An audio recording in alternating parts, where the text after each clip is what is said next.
लोग बैठे हुए हैं, मैं एक बार आपका परिचय करा दूं। किशोर कुमार मुन्ना जी हैं, जो 2 बार के पूर्व विधायक हैं और पार्टी में जन स्वराज दल के राष्ट्रीय सचिव हैं, संगठन का काम देखते हैं। उनके बगल में रामबली चंद्रवंशी जी हैं, जो पूर्व एमएलसी हैं और पार्टी के कोर कमेटी के मेंबर हैं, वरीय साथी हैं। हमारे बगल में बैठे हुए हैं डॉक्टर मंजर नसीम साहब, जो आपके जिले के प्रसिद्ध डॉक्टर हैं और जन स्वराज के बनाने वालों में शुरुआती दिनों से इस जिले से सबसे सक्रिय सदस्यों में रहे हैं। मेरी दाहिने साइड अफाक अहमद साहब हैं, जिनको कि आप लोग जानते ही हैं, पार्टी समर्थित पहले एमएलसी उम्मीदवार हैं। बगल में ललन यादव जी हैं, पूर्व IAS ऑफिसर हैं, मुंगेर जिले के हैं और पार्टी में वरीय पदाधिकारी हैं। इनके पिताजी विधायक भी रहे हैं, ये खुद रिटायर्ड IAS ऑफिसर हैं। बगल में राघवेंद्र पाठक जी बैठे हुए हैं, जो पार्टी की ओर से पूर्वी चंपारण के इंचार्ज हैं, प्रभारी हैं। इसके पीछे जिला के युवा अध्यक्ष साहब हैं, पप्पू मिश्रा जी हैं। एक बार आप सरवर साहब हैं, जो पार्टी में उपाध्यक्ष हैं। तारिक चंपारनी साहब हैं, जो इसी जिले से आते हैं, युवा साथी हैं, बहुत दिनों से हम लोग साथ जुड़े हैं। मुझे लगता है कि चंपारण से सबसे ज्यादा पदयात्रा करने वाले साथी हैं। AK द्विवेदी साहब से भी आप लोग शायद परिचित होंगे। ये पहले इस जिले के का नाम नहीं आ रहा है, का भी नाम रुक जाइए भैया। AK द्विवेदी साहब हैं, जो पहले जिले के प्रभारी थे और अभी पार्टी के वरीय साथी हैं, पूर्व IAS अफसर हैं। अभय शर्मा साहब हैं और हमारे साथ NP मंडल साहब हैं, ये भी पार्टी के हेडक्वार्टर के इंचार्ज हैं, वरीय पदाधिकारी हैं और ex IAS अफसर हैं। इसके साथ मेरे कई साथी जो यहाँ चंपारण के हैं, जो मोतिहारी से, जो पीछे से भाई साहब बता रहे हैं, अंशु जी हैं, इसके कई साथी जो हमारे साथ आए हैं, इन सबका स्वागत है। एक बार आपसे परिचय करा दिया। जैसा कि आपको पता है, जब मैं करीब 2 बरस पहले दिसंबर 2022 में इस जिले की मैंने पदयात्रा करी थी, उसके बाद पहली बार मैं यहाँ वापस लौटा हूँ। जब हम लोग पदयात्रा यहाँ कर रहे थे, तब लोगों से भी इतना परिचय नहीं था और संगठन का स्वरूप भी नहीं था। अब जो पौधा 2 बरस पहले लगाया गया था, वो धीरे धीरे बढ़कर थोड़ा बड़ा स्वरूप उसका हो गया है, संगठन बन गया है, पार्टी की अपनी गतिविधियां हैं। तो उसी के तहत मैं यहाँ एक कार्यक्रम में आया हूँ और आने वाले 1.5-2 महीने में मैं पूर्वी चंपारण में 4-5 बार आऊंगा। प्रयास ये है कि हर अनुमंडल में कम से कम 1 बार जरूर आए, ताकि पार्टी से जुड़े हुए बहुत सारे साथी जो अब पार्टी में आधिकारिक तौर पर पदाधिकारी हैं, संगठन से जुड़े हुए हैं, उन लोगों से मुलाकात हो सके। साथ में यहाँ पर लोगों से भी मुलाकात हो, उनसे बातचीत हो सके। तो मुझे इतना ही कहना है। आप सब आए हैं, आपका जो सवाल है, अगर आप जो सवाल पूछना चाहते हैं वो पूछ सकते हैं। बहुत बहुत धन्यवाद। विधानसभा में हो रहा है कि मैंने तुम्हारे बाप को जिताया है, बोल रहे हैं कि हमारे चलते 3 बार मुख्यमंत्री बने। CM ने कहा कि मेरे चलते तुम्हारे बाप मुख्यमंत्री बने और वो कह रहे हैं कि हम लोग के चलते वो मुख्यमंत्री 2 बार बने। चलिए, वो तो उनके बीच का मामला है, उस पर हमसे आप क्या टिप्पणी चाहते हैं? लालू जी और नीतीश जी, जहां तक पब्लिकली हम लोग जानते हैं, दोनों ने साथ में राजनीति करी है। लंबे समय तक ये लोग साथ में भी रहे हैं, लंबे समय से एक दूसरे के विरोधी भी रहे हैं। तो जब आप इतनी लंबी राजनीति साथ में करते हैं, तो एक दूसरे का बहुत जगह सहयोग भी किया होगा और कई जगह एक दूसरे का विरोध भी किया होगा। तो ये कोई बहुत महत्व का विषय नहीं है। जब आदमी साथ में नहीं रहता है तो कहता है कि हमने ही तुम्हें बनाया था। जब साथ में रहता है तो दोनों में कोई मतभेद होगा नहीं। एनडीए की तरफ डिक्लेयर हो गया है, एक तरफ तेजस्वी यादव का चेहरा है। क्या वाकई में बिहार की जनता इन दोनों चेहरों को एक्सेप्ट करेगी या नया चेहरा? एनडीए की ओर से कोई चेहरा डिक्लेयर नहीं हुआ है। ये आप लोग भ्रम मत पालिए और भ्रम फैलाइए मत। ये तो हम जैसे लोग मांग कर रहे हैं कि एनडीए की ओर से नीतीश जी का चेहरा डिक्लेयर किया जाए। एनडीए में अगर दम है तो जिनको जिनके चेहरे पर वो लोग सरकार चला रहे हैं, क्योंकि नीतीश जी तो सरकार चला नहीं रहे हैं, उनका चेहरा मात्र है। तो एनडीए में अगर दम है, खासकर भाजपाइयों में अगर दम है, तो वो घोषित करें कि अगले मुख्यमंत्री नीतीश कुमार ही होंगे, तब न उनको चेहरा माना जाएगा। बाकी तो नीतीश कुमार मुख्यमंत्री हैं ही। तो अभी तक भारतीय जनता पार्टी की ओर से प्रधानमंत्री जी ने या अमित शाह ने ये नहीं कहा है कि अगले मुख्यमंत्री नीतीश कुमार ही होंगे। प्रधानमंत्री जी आए तो उन्होंने कहा ये बिहार के लाडले मुख्यमंत्री हैं। उन्होंने ये नहीं कहा कि यही अगली बार मुख्यमंत्री होंगे। तो जो लोग भी बिहार की राजनीति को देखते समझते हैं, उनको ये मालूम है कि नीतीश कुमार जी अब नवंबर के बाद मुख्यमंत्री नहीं रहेंगे, चाहे बिहार में परिणाम कुछ भी हो। अगर कहीं एनडीए को सफलता मिल गई तो भी मुख्यमंत्री भाजपा वाले उसको बनाएंगे जिसको अमित शाह और मोदी जी बनाएंगे। बिहार के विधायक उसका चुनाव नहीं करेंगे। और अगर एनडीए को सफलता नहीं मिली तो भी नीतीश कुमार जी मुख्यमंत्री नहीं बनेंगे। तो एक बात तो आप हमसे लिख कर ले लीजिए कि नवंबर में बिहार में नीतीश कुमार मुख्यमंत्री नहीं रहेंगे।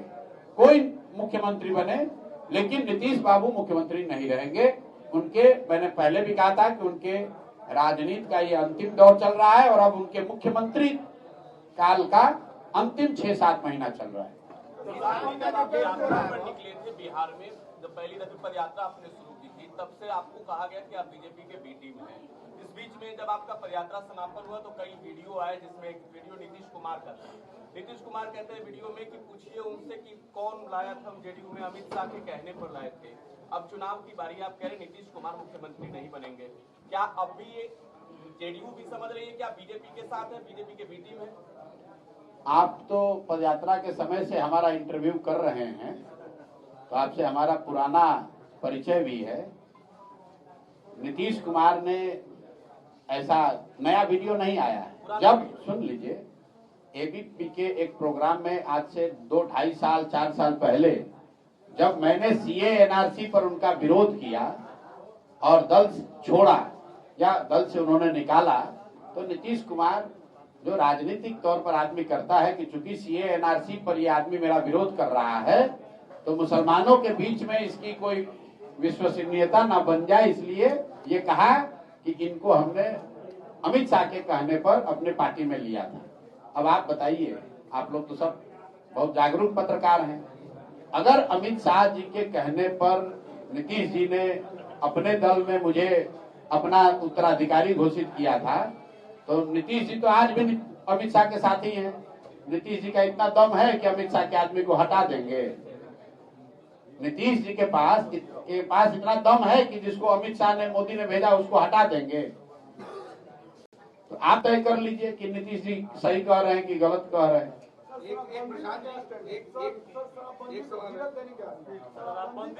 शराबबंदी पर स्टैंड बोलते बोलते कितना दिन से बोल रहे हैं। आपको बिल्कुल 1 घंटे में, अगर जनसुराज की सरकार बनी तो 1 घंटे में बिहार से शराबबंदी हटा दिया जाएगा। उस शराबबंदी को हटा दिया जाएगा जिसमें शराबबंदी के नाम पर सिर्फ दुकानें बंद है और होम डिलीवरी हो रहा है। उस शराबबंदी को हटा दिया जाएगा जिसकी वजह से करीब 15 से 20 हजार करोड़ का हर साल बिहार की जनता का नुकसान हो रहा है।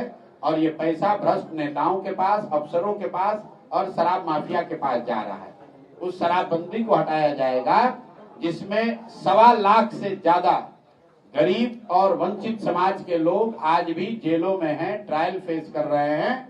और जो बड़े लोग हैं, नीतीश कुमार के सत्ता में बैठे हुए हैं, सत्ता में उनके साथ बैठे हैं, वो खुलेआम शराब का अवैध कारोबार कर रहे हैं।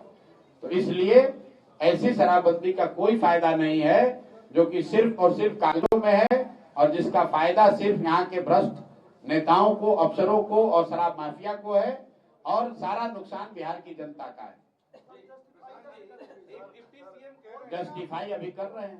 बोल देना सॉल्यूशन है सर, या इसको और जो मकसद है बंदी का उसको। अच्छा, तो मेरे भाई, आप बहुत बड़े विद्वान हैं, मैं एक बात बताइए कि अगर शराबबंदी से ही किसी का विकास होता तो पूरे दुनिया में बिहार से ज्यादा होशियार लोग कहीं नहीं हैं। जो भाजपाई यहाँ पर, एक मिनट, जो भाजपाई कह रहा है शराबबंदी के पक्ष में है, मान लीजिए, तो उससे जरा पूछिए कि भाई तुम्हारा तो देश में शासन है, तो इतना बढ़िया मिठाई तुम लोग बिहार के आदमी को काहे दे रहे हो? यूपी में भी लागू कर दो, मोदी जी पूरा देश में लागू कर दे शराबबंदी, तब ना। एक मिनट रुकिए, देश का सबसे गरीब और पिछड़ा राज्य है बिहार, और बिहार के लोगों को शराबबंदी से फायदा हो रहा है, ऐसा आप या अगर कोई कह रहा है, दुनिया में तो कहीं कोई प्रमाण है नहीं, जबरदस्ती का कहीं का तो कोई उत्तर है नहीं, दुनिया में कहीं कोई, आज से नहीं, करीब करीब पिछले 200 साल में अलग अलग देशों में, अलग अलग राज्यों में शराबबंदी का प्रयोग किया गया है, लेकिन लोगों का ये अनुभव है, एविडेंस है कि इससे, पहली बात कि शराबबंदी को लागू करना करीब करीब असंभव है। दूसरी बात कि अगर आप इस तरह का कानून लगाएंगे तो इससे नुकसान है ज्यादा है, फायदा कम है, इसलिए शराब को रेगुलेट करने की जरूरत है कि घर घर खुलवाइए मत। खुलवाया भी किसने था? नीतीश कुमार ने ही खुलवाया था। बिहार में हर गांव में, पंचायत में शराब का ठेका किसने खुलवाया था? नीतीश कुमार। और अभी मान लीजिए कि हम तो इतना ही कह रहे हैं, नीतीश कुमार को छोड़िए, जो भाजपाई हैं उनसे पूछिए, भाई शराबबंदी इतना बढ़िया चीज है, अभी तुम कुंभ का इतना ढोंढोरा पीटे हो, यूपी में लागू करा दो शराबबंदी, हम लोग भी स्वीकार कर लेंगे। इतना बढ़िया मिठाई बिहार के आदमी को काहे दे रहे हो भाई? यूपी के लोगों को भी खिलाओ, मध्य प्रदेश और राजस्थान के लोगों को भी खिलाओ। ऐसा तो कहीं नहीं कहा गया है कि बिहार के लोगों को ही शराबबंदी से फायदा होगा, यूपी को नहीं होगा। अगर फायदा, दुनिया में तो यही ना कि भाई मिड डे मील तमिलनाडु से शुरू हुआ, उसका फायदा हुआ तो हर राज्य में लागू हुआ, पूरे देश में लागू हुआ। आंगनवाड़ी सेंटर तमिलनाडु से कामराज जी के नेतृत्व में शुरू हुआ, पूरे देश में आंगनवाड़ी सेंटर बनाया गया।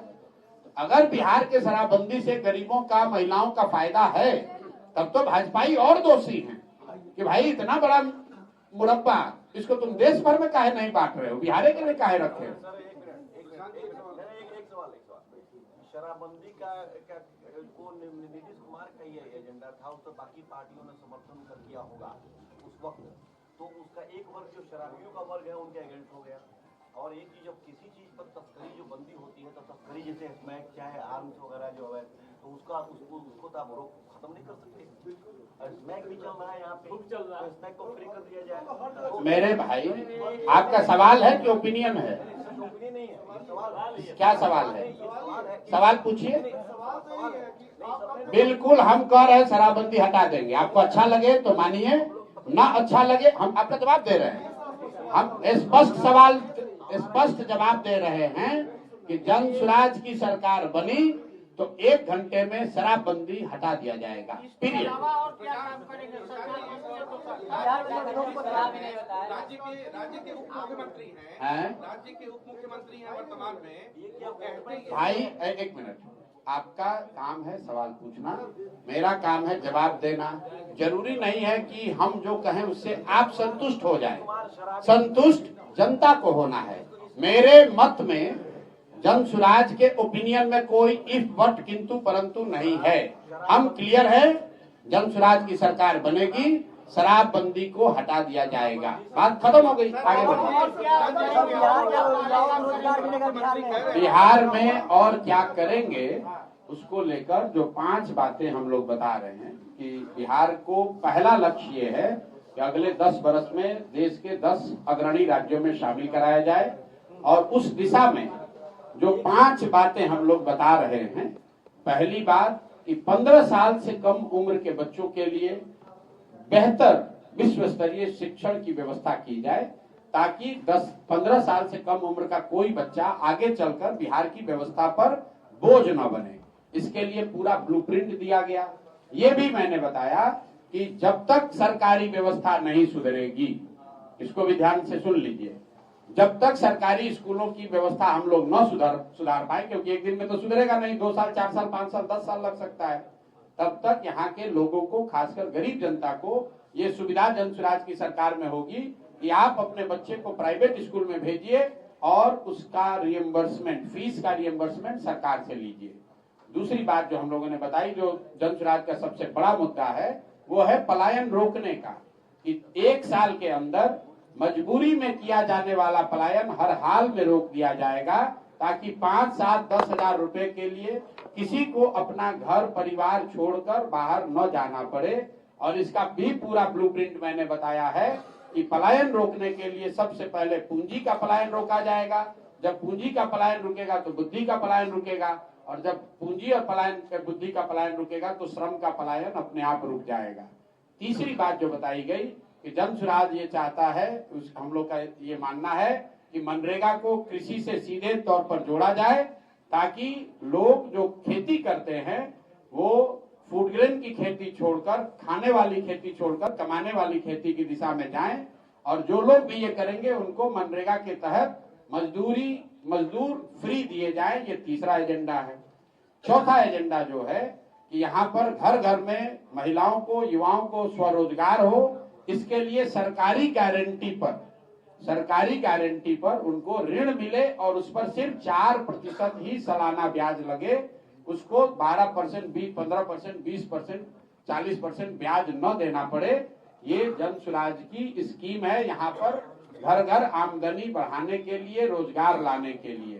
तो ये बातें हम लोग रोज कह रहे हैं, युवाओं के लिए, किसानों के लिए, महिलाओं के लिए, बच्चों के लिए, और सबसे अंतिम में वृद्धों के लिए कि 60 साल से ज्यादा उम्र के लोग, महिला और पुरुष दोनों, उनको जो अभी 400 रुपया पेंशन मिल रहा है, दिव्यांगों को, विधवाओं को और बुजुर्गों को जो 400 रुपया पेंशन मिल रहा है, जन सुराज कह रहा है कि दिसंबर 2025 से उनको 2000 रुपए का पेंशन मिलेगा। प्रधान जी, बिहार ब्यूरोक्रेसी को आप कैसे देखते हैं? बिहार के एक डिप्टी सीएम कह रहे हैं फाइल मांगता था, पुल गिरने का फाइल ही मुझे नहीं देते। भाई तो ये तो डिप्टी सीएम ही बताएंगे, हम क्या बताएंगे। बिहार की ब्यूरोक्रेसी दूसरे राज्यों के ब्यूरोक्रेसी से कोई बहुत अलग नहीं है।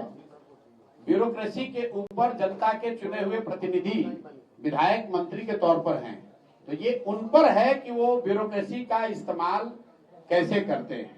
जैसे हम लोगों ने देखा था लालू जी के राज में सरकारी व्यवस्था तो यही थी, लेकिन अपराधी इतने हावी थे कि वो सब पर भारी थे।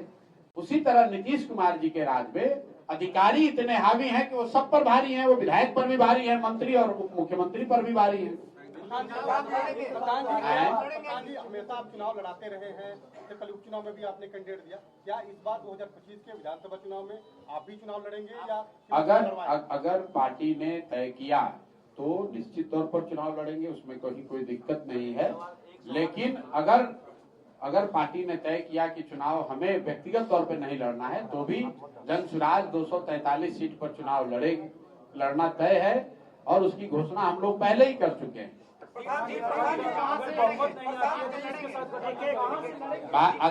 अगर बहुत कहां से लड़ेंगे तो भैया जहां से पार्टी तय करेगी वहां से लड़ेंगे। अभी हमारे नाम से, चूंकि आप में से कुछ लोगों को पता होगा कि अभी जन सुराज में आवेदन की प्रक्रिया चल रही है। जिसको चुनाव लड़ना है वो लोग आवेदन दे रहे हैं। तो मेरी ओर से, मेरे नाम से किसी ने राघोपुर से आवेदन दिया है, लेकिन अभी ये तय नहीं हुआ है। पार्टी में अगर तय होगा तो लड़ेंगे। अगर बहुमत नहीं आती है तो क्या किसी के साथ गठबंधन करेंगे? मेरे भाई, जन सुराज चुनाव से पहले भी नहीं और बाद में भी नहीं, और उसके बाद 2029 में भी नहीं। इसको ध्यान से सुन लीजिए। 2025 में भी 243 लड़ेंगे, और चुनाव के बाद जितना भी सीट आए 2029 में भी 243 ही लड़ेंगे। एक सीट कम नहीं लड़ेंगे। तो गठबंधन का सवाल ही नहीं है, न पहले न बाद में। क्यों नहीं है? जब हम लोग व्यवस्था बदलने की बात कर रहे हैं, जब हम लोग दूसरे पार्टियों से अलग व्यवस्था की बात कर रहे हैं, तो किसी भी लेगेसी पार्टी के साथ अगर हम लोग जाएंगे तो फिर हमारी अपनी बात की क्रेडिबिलिटी नहीं रहेगी। इसीलिए हम लोग को 10 साल मेहनत करना मंजूर है, हारना मंजूर है, लेकिन किसी भी हालत में हम लोग गठबंधन नहीं करेंगे।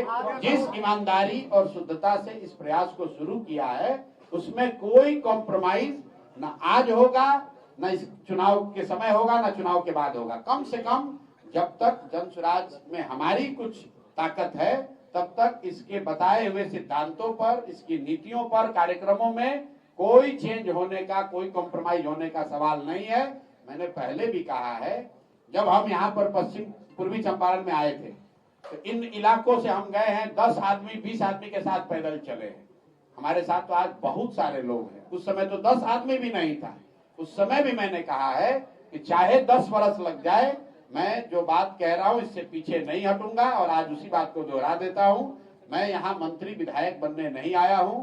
मुझे ऐसा लगता है कि बिहार के बच्चा होने के नाते, बिहार का लड़का होने के नाते मेरी ये जिम्मेवारी है कि जो भी भगवान ने मुझे बुद्धि शक्ति दी है, इस राज्य की स्थिति को, यहाँ के लोगों के जीवन को सुधारने के लिए मुझे कुछ करना चाहिए। मैं उस काम को अपनी शक्ति से, ईमानदारी से कर रहा हूं। परिणाम क्या होगा इसकी चिंता किए बगैर कर रहा हूं।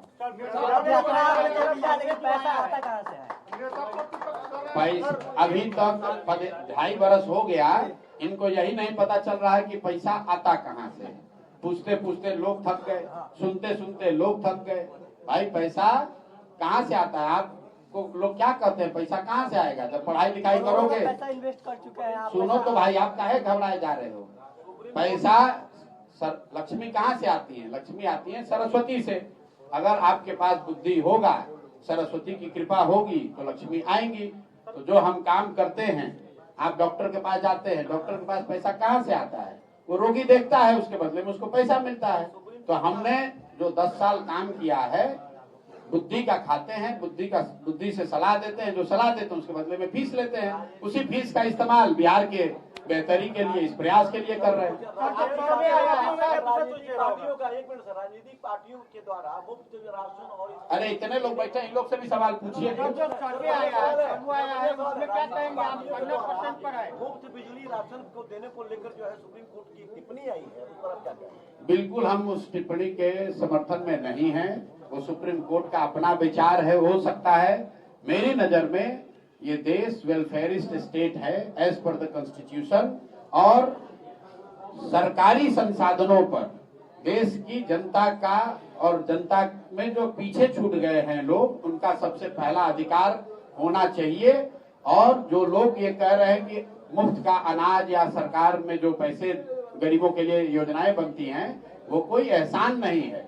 एक और बात आपको बता दें, कई लोगों को लगता है कि हम बहुत कम लोग टैक्स देता है और टैक्स पेयर का पैसा सरकार खर्च कर रही है गरीबों पर। ऐसी बात नहीं है। देश में रहने वाला कोई भी ऐसा आदमी नहीं है जो टैक्स नहीं दे रहा है। अगर आप नमक भी खरीदते हैं, उस पर भी 18%, 5-10% टैक्स दे रहे हैं। तो जो गरीब आदमी है वो अपने इनकम का बड़ा प्रोपोर्शन टैक्स दे रहा है अमीर व्यक्ति के बजाय। तो ये भ्रम मत पालिए कि जो इनकम टैक्स देता है वही टैक्स दे रहा है। सरकार के रेवेन्यू का सबसे बड़ा जरिया है जीएसटी, और जीएसटी यहाँ पर जो भिखारी बैठा है रोड के किनारे वो भी पे कर रहा है, आप भी पे कर रहे हैं, हम भी पे कर रहे हैं। तो ये बहुत एलिटिस्ट व्यू है कि बस 1-2 करोड़ लोग टैक्स दे रहे हैं और पूरा देश का जनता बैठ के खा रहा है। ऐसी बात नहीं है। 2 लाख करोड़ रुपया हर महीने जीएसटी कलेक्ट होता है। वो कलेक्ट होता है जो आप और हम पैसा रोज गमछा खरीद रहे हैं, कपड़ा खरीद रहे हैं, खाना खा रहे हैं, सब्जी ले रहे हैं, जिस पर टैक्स लगता है। तो हर देश का हर नागरिक टैक्स दे रहा है, और टैक्स से जमा हुए पैसे पर हर नागरिक का अधिकार है, और खासकर जो गरीब और पीछे रह गए लोग हैं उनका अधिकार ज्यादा है। डोमिसाइल का जो मुद्दा है वो मुद्दा यहाँ होना ही नहीं चाहिए। ये नीतीश कुमार की प्रधानमंत्री बनने के फितूर की वजह से मुद्दा है, क्योंकि देश के ज्यादातर राज्यों में ये प्रावधान है कि वहाँ के लोकल विद्यार्थियों को, युवाओं को नौकरियों में वरीयता मिलती है। लेकिन चूंकि नीतीश कुमार जी के दिमाग में पिछले 5-7-10 सालों में अलग अलग समय में प्रधानमंत्री बनने का भूत सवार रहा है, तो इनके दिमाग में ऐसा रहा है कि दूसरे राज्यों के बच्चे अगर आकर बिहार में नौकरी पाएंगे तो उन राज्यों में इनकी ब्रांड वैल्यू बढ़ेगी। यही कारण है कि बिहार का बच्चा बाहर जाकर मजदूरी कर रहा है, और गलत डोमिसाइल नीति की वजह से बाहर के लोग आकर बिहार में टीचर बन रहे हैं, नौकरी पा रहे हैं। तो बिल्कुल हम लोग अभी की डोमिसाइल नीति के विरोध में हैं। बिहार के बच्चों, जनसुराज की अगर सरकार बनेगी तो 2/3 सरकारी नौकरी बिहार के बच्चों के लिए रिजर्व की जाएगी, क्योंकि सबसे ज्यादा नौकरी की जरूरत बिहार के बच्चों की है। हम लोग अपने घर की जब चिंता नहीं करेंगे तो हम कर्नाटक के बच्चे को लाकर यहाँ कैसे दे पाएंगे? हम लोग के बच्चे पंजाब में, हरियाणा में, गुजरात में जाकर मजदूरी कर रहे हैं, और गुजरात के बच्चे आकर मोतिहारी में टीचर बन रहे हैं या नौकरी पा रहे हैं, ये तो सरासर गलत है।